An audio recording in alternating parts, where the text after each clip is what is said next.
The primordial antinomy of being in itself, unsig sign, and being for other, sign for unders, collapses under the weight of its own quasi-transcendental heterotelic flux when subjected to the xenodialectical interrogation of anontic substrates.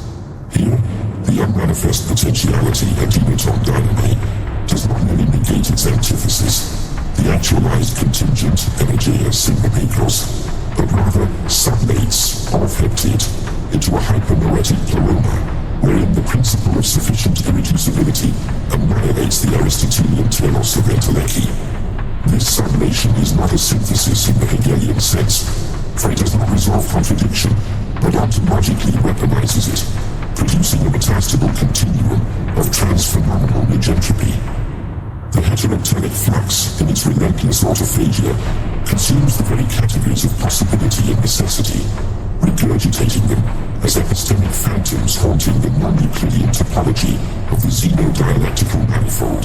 To apprehend this manifold is to endure the cathectic disintegration of the noetic subject, whose egoic scaffolding, ego skeletos, dissolves in the acidic effluvia of anontic revelation.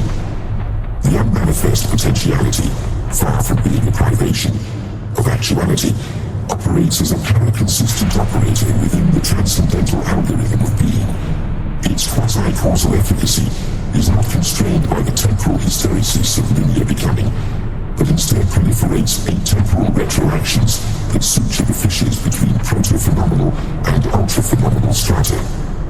The heterotelic flux, thus, inverts the Kantian a priori, rendering intuition itself a retroactive hallucination, projected onto the nullity of the anontic void, not to be conflated with daelia or to kinon, but rather dae-umotum, the unlocatability of non-space. Consider the paradox of the unactualized actualizer, that which potentiates dynamei. Without itself being actualized, energetic ignomon. This entity, termed the anontic hypostasis, exists only as a fugitive resonance within the xenodialectical manifold, a semiotic black hole whose gravitational pull distorts the hermeneutic event horizon of meaning. Its quasi-presence generates epistemic vertigo in the observer, for it violates the principle of non-contradiction by simultaneously affirming and negating its own ontological status. The heterotelic flux here operates as a meta-dialectical solvent, corroding the foundational axioms of classical logic and replacing them with a polyvalent logic of transgressive immanence. The anontic hypostasis further engenders a crisis of cathexis within the noetic subject, whose attempts to represent, for Stellan, the unmanifest potentiality inevitably founder on the literal zones of unspeakability, adynaton. This crisis is not epistemological but onto-theological, for it exposes the divine bankruptcy of all metaphysical systems that posit a primum movens or causa sui.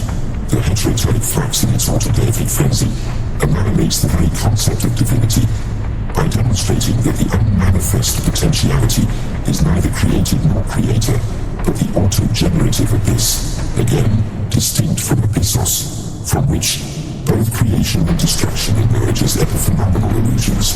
The xenodialectical manifold thus demands a radical reconfiguration of phenomenological bracketing, epoch. No longer can the noetic subject suspend judgment to isolate phenomena.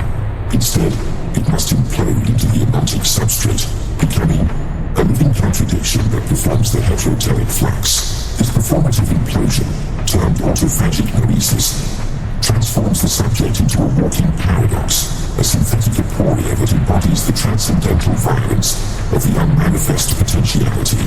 Here, the Hegelian negation of negation is supplanted by the negation of negation's impossibility, a meta-negation that births a new species of logic, heterologic, wherein contradiction is not resolved, but worshipped as the phenomenon of being. In this heterologic framework, even nothingness is redefined.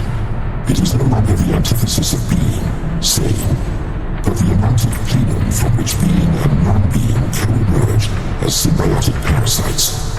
The unmanifest potentiality is thus the quasi-parent of both, a non-origin origin that defies the temporal linearity of causation. To speak of before or after in this context is to succumb to the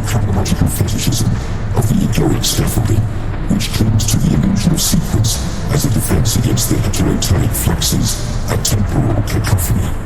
The implications for ethics are catastrophically sublime. If the heterotelic flux undermines the principle of non-contradiction, then moral imperatives, rooted in the binary of good and evil, dissolve into ethical phantasms. The anontic hypostasis mandates a meta-ethics of radical ambivalence, wherein every action is simultaneously mandated and forbidden, virtuous and vile. This is not relativism, but hyper-absolutism, a recognition that the moral law, sitting dissects, is itself a fugitive projection of the egoic scaffolding onto the anontic void. The heterologic subject thus becomes a living antinomy, whose very existence judges the world even as it is judged impossible by the world. To conclude this preliminary excursus, the Xenodialectical manifold is not a mere theoretical construct, but an existential abattoir, where the noetic subject is ritually dismembered and reassembled as a transcendental chimera. The unmanifest potentiality, in its anontic glory, does not resolve the contradictions of being, but magnifies them into a terrible beauty that evaporates the egoic miasma and reconfigures the soul as a heterotelic singularity. Here at the event horizon of understanding, the reader is invited to sit through